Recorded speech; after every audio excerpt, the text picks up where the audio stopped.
Welcome to our PowerPoint on 1st Isaiah of Jerusalem. You might be asking yourself, why are we calling him 1st Isaiah instead of just Isaiah? And that question will be answered later in our PowerPoint. Stay tuned.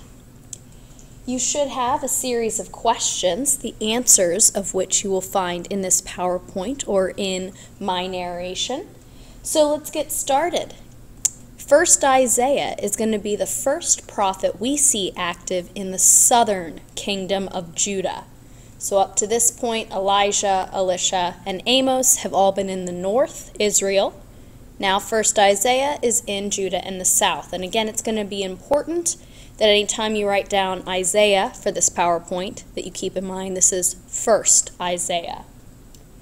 He's going to preach under three kings, Jotham, Ahaz, and Hezekiah. And Ahaz and Hezekiah are going to be the two kings that we talk about the most. As far as our historical context, Judah in the south is just as guilty of idolatry and injustice towards the poor as we've seen in Israel. We've seen Amos and Hosea, as well as Elijah and Elisha, telling the north what they're guilty of, and the south is just as guilty. The Assyrian Empire looms over both kingdoms as sort of our big bad enemy, or bully in the analogy that I'm going to use. So here's the problem. I want you to imagine Assyria is like a bully, all right? They're powerful. And Israel and Judah are like brothers. If Israel and Judah work together, they might be able to fend off the bully, but alone, they're sunk. Judah, however, refuses to join Israel in an alliance against Assyria. It would be like your brother, instead of helping you out against a bully, stepping aside and saying, nah, I'm going to let the bully beat you up, and I'm just going to pay the bully not to beat me up. So this is as a result of this kind of civil war, brotherly competition or rivalry that we've seen between the north and south during the divided kingdom. So, because Judah doesn't have Israel's back, Assyria destroys Israel in 722 BCE.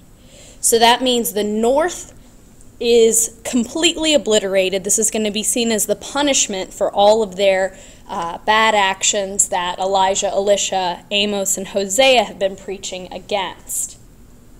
Now, why isn't Judah destroyed?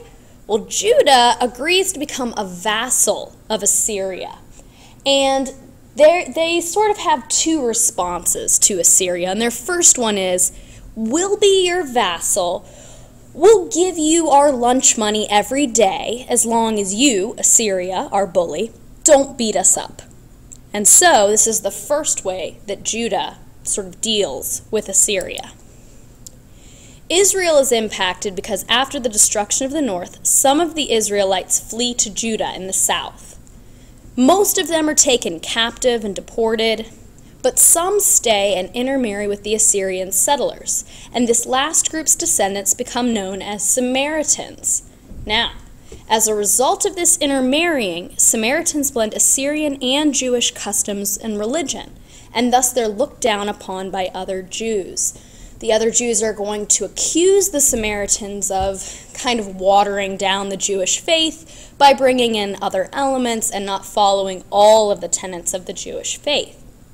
That's why Samaritans are not well liked in Jesus' day, and why when Jesus tells the parable of the Good Samaritan, most of the Jews listening to Jesus are going to say, there's no such thing as a good Samaritan, because they have this prejudice that dates all the way back to this event. Jesus, luckily, is going to show us that Samaritans are in fact very good and should not be looked down upon. So how long can you pay off a bully? Well, Judah's first reaction was to choose not to help Israel defend themselves against Assyria. They say, let's be a vassal, we'll import Assyrian goods, we'll pay tribute, we'll pay our bully every single day with our lunch money so they don't beat us up. But after a while, Judah gets tired of paying the bully their lunch money every day. And so their second response is to refuse to pay tribute and to restore the worship of Yahweh, which had been kind of put under wraps during this time. However, like in our analogy, if you stop paying the bully to not beat you up, what can you expect is going to happen? The bully's going to try and beat you up. So as a result of Judah's defiance, Assyria destroys much of Judah, and they're on the way to Jerusalem, and they set a siege. They surrounded the city, nobody in, nobody out, and they're trying to kind of wait the Jews out in Jerusalem so that they can conquer them completely like they did in the north. However, we have a story where the Jews are saved by God at the last minute. So it's kind of like Assyria's at the door, ready to beat them up, but at the very last minute, God comes through and saves Judah from complete destruction.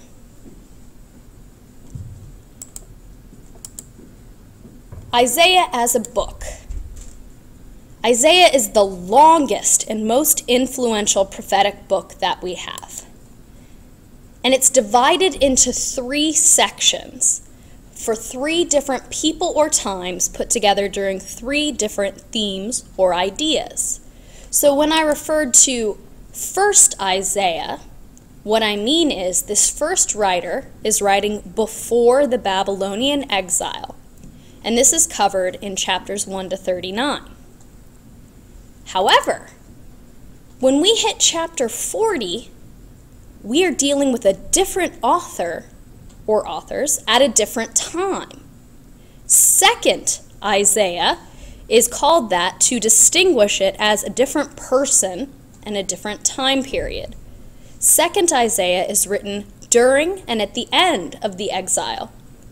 And chapters 40 through 55 of Isaiah cover 2nd Isaiah. And you guessed it, there's a third main writer of the book of Isaiah, whom we call 3rd Isaiah. This is written with the people when they return after the Babylonian exile, and this is covered in chapters 56 to 66. Now, to make life difficult, the whole book is just called Isaiah. So if you didn't know this going in, you'd just open the book of Isaiah and assume that it's all being written by the same person. So it's going to be very important in this class that you never just write Isaiah, because we're considering 1st Isaiah, 2nd Isaiah, and 3rd Isaiah as 3 separate authors, keeping in mind that like every other book, it's unlikely that a single author put the entire part together. But we're going to attribute it to a name just to make it easier to say than saying, the authors that put together 1st Isaiah. Finally, there are 3 main messages that we can attribute to 1st Isaiah.